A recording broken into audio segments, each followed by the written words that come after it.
Hello and welcome to another SWAT UK Periscope with me, Will John, the marketing exec, and today we're here once again with David Norris, our training director, and we're going to be talking about practice assurance and how it's monitored by the Institute. So, David, all yours. Yeah, so a little introduction. Practice assurance itself is just 4 standards. They're quite short, they're very straightforward, and they were written by the Institute. It's a way in, it's a context in which they can then send their monitoring people in to monitor the work of chartered accountants. They'll probably visit most firms sort of face to face, go in and see firms about every 8 years, and then potentially some kind of interim contact by letter or phone call every 4 years.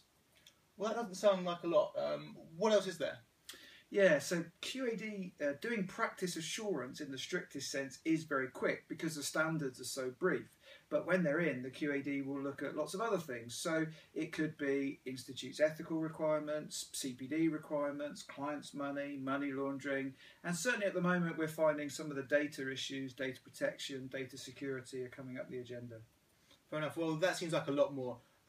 So what have been the key areas of interest for the QAD over recent years? Yeah, so the big issues I think have been probably number one is money laundering, or anti-money laundering, looking at firms' training packages for money laundering, looking at their policies, is staff ready, do they know what the issues are, and then in terms of individual clients, getting know your client, risk assessments, ID, all documented for every single client, and that's still probably the QAD's top issue, and they are quite serious about that. Clients' money is probably quite serious as well because it is literally not the firm's money, so they can take that quite seriously.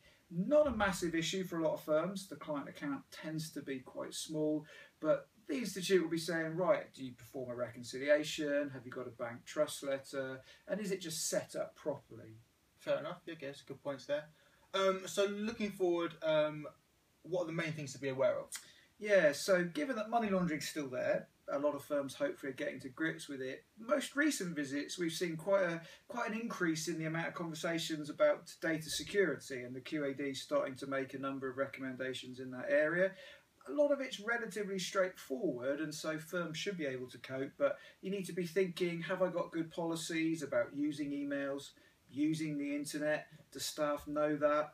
Have we got secure computers, so they're passworded, perhaps encrypted? There's password access to the network, those kind of things. Have you got mobile devices like smartphones, iPads connecting to the network? Have they got a password? Are they able to be remotely wiped if they get stolen?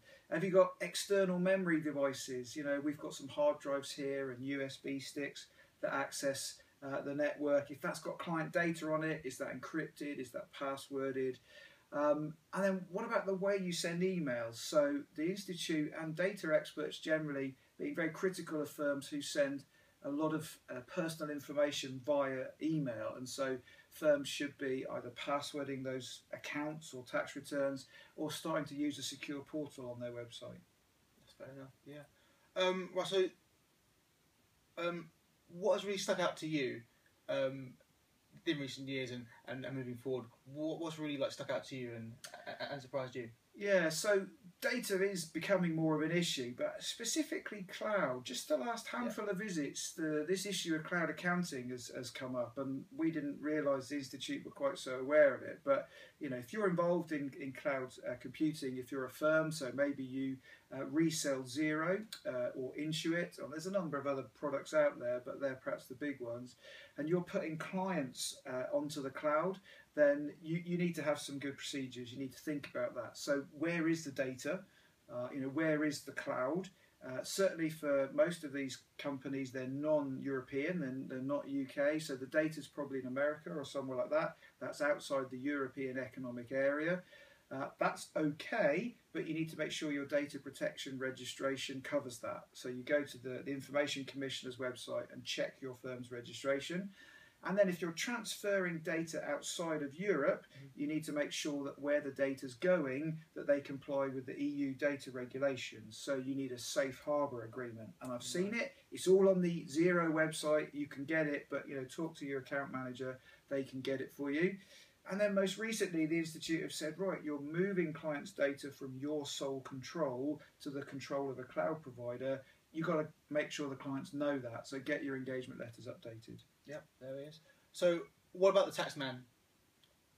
Well, yeah, some of the points overlap, I guess. So good security is good. The taxman would appreciate that just as anyone else. But specifically, I guess, in some of their guidance for agents, the HMRC have been talking about this login. And so you have a login as an agent to access client data. What do you do with that? How do you protect it? Do you have policies for who can use that? Is it embedded in your software, or do people sort of type it in? Do you change it? Do you keep it up to date? And then what happens when a member of staff leaves? So one of our firms suddenly realised a member of staff's left in difficult circumstances. Does that member of staff have access to pretend they're still the firm, log on as agent and do something they shouldn't? So, do you have a policy? Presumably you have a policy for, office equipment, alarms to the office, but make sure it covers IT issues like passwords to all the major sites. Exactly.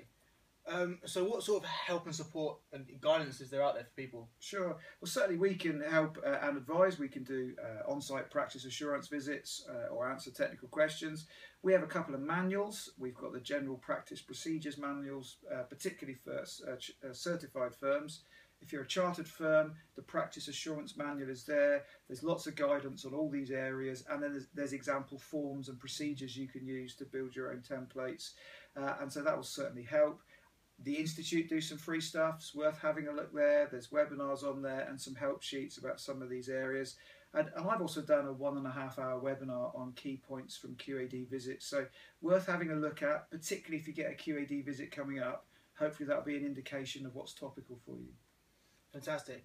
Well, David, thanks again for coming in. Thanks to you guys for tuning in. If you have any questions or thought, please get in contact with us via Twitter. So yeah, thanks a lot. David, anything? No, that's it. I hope you find our website useful. Cheers. Thanks very much, guys.